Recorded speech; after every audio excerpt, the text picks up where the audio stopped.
Fy enw yw Eleri a dwi'n gweithio yn Coleg Menai a yn rôl yw cymhorthydd gweinyddol. Mae addysg yn bwysig. Da chi'n dechrau dysgu o'r diwrnod da chi'n cael eich geni i'r diwrnod fyddwch chi farw. Mae rhywun yn dysgu rhywbeth bob dydd. Mae hynna yn wneud i rhywun fod isio codi.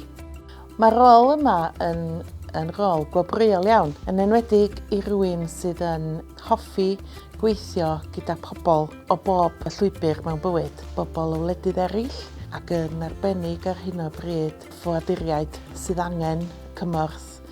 Yn fy rôl i dynnu pwynt cysylltiad cyntaf o fewn yr adran.